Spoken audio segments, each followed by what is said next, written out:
अब अंकलको यहाँ चाहिँ ठुलो क्याथेड्रल छ हैन, रगत आइरहेछ। खै उठाउनु त। हेलमेट नलगाएको भए म मर्थेँ के, त्यो ढुङ्गामा ठोक्के थिएँ के मेरो टाउको। एउटा राङ्गा यस्तो फुटे भइरहेछ, अर्कोले चाहिँ राङ्गा पाछ रे।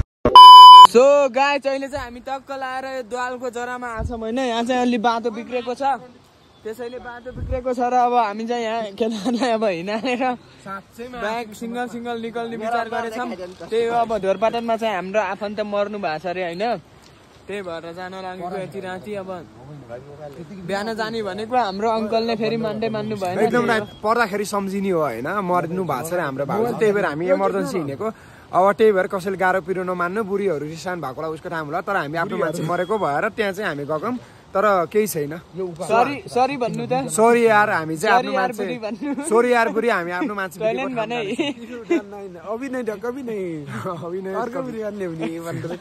त्यही हो, तैँले नि भन्छस् केही भन्नु छैन मैले, केही भन्दैन। त्यही हो गाइस। ल है साथीहरू, अब यहाँ त आइयो, यहाँबाट बाइक सिधै त्यहाँ गयो।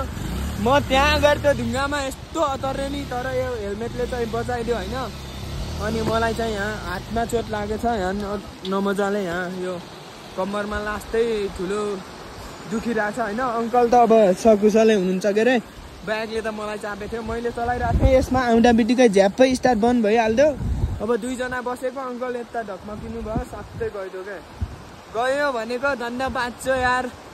त्यही हो, तपाईँको साथी बाँचेको छ खुसियालीमा। भिडियो पाएर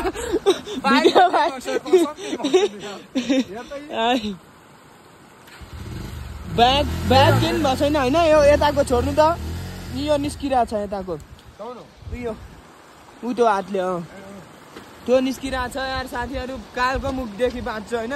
हेलमेट नलगाएको भए म मर्थेँ के, त्यो ढुङ्गामा ठोक्के थिएँ क्या मेरो टाउको, किनकि फिल त गरेको थियो नि त ढुङ्गामा ठोक्केको। त्यही हो, बच्चो।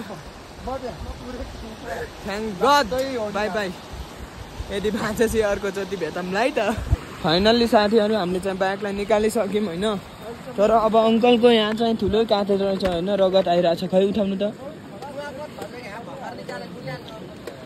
ओहो, यत्रो भारै छ होइन अङ्कलको। मेरो चाहिँ ढाडमा यो गोखामा लास्टै दुखिरहेछ, सुन्निरहेछ यार। औँला दुईटा, यो दुईटा औँला दुइटै गयो। अहिले यसलाई निकालिसकेको छौँ। अब के हुन्छ फर्किन्छौँ। अब चाहिँ ढोरपाटन हामी जाँदैनौँ, जान सक्दैनौँ, किनकि उभोजनीमा बाटो बिग्रेको छ। फर्किन्छौँ होइन, त्यही हो। बाई बाई भन्नु के छ त। ठिक छ, खुसी छु, केही छैन। जान्छु भनेर भाउजू बित्नु भएको थियो, जाम भन्ने कुरा थियो। अब ठिकै छ। कसम मैले अङ्कल नजाम भनेको थिएँ के। माछिक्नी जान्छस् कि जान्नस् भनेर सिधै मुट्की ठराइदिन्छ। ल जान्छु भन्दै के है देखाउँछु मा। यो मान्छे त झन् म ओइ लोज्ने भनेछु, यस्तो फास्ट गएको छ माथि। धन्न फोन उठाइस् यार, फोन उठायो धन्न केटाले। माथि पुगेर फर्केर आयो केटाहरू चाहिँ। अब त्यही हो, हामी जानुपर्ने हुन्छ होइन गाइस। कपडा नरुझेक भए जान्छौँ है त। ल ओ अझै झट्ट होइन अमेरिका झैँ देखिन्छ एउटा टिम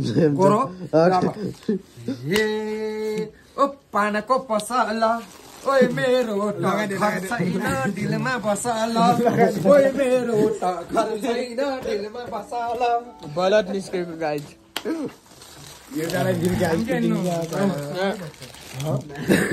बाइक खसेको छ, भलक बनाउने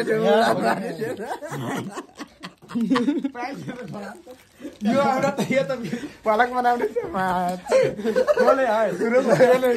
ब्याग खसेको मैले भलक बनाएको केटाहरू।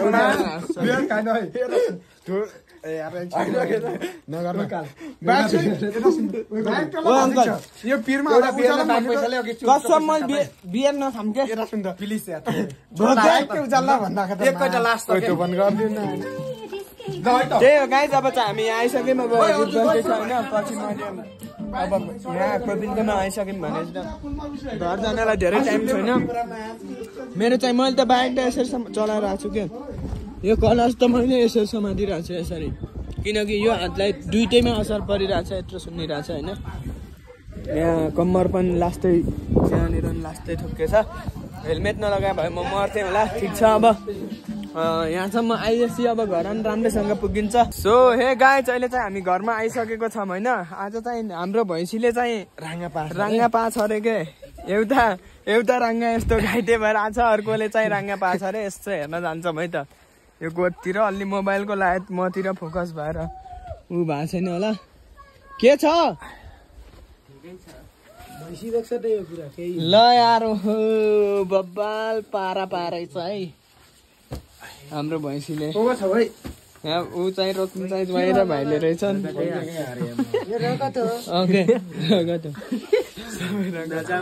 त्यही हो, बाई बाई है त।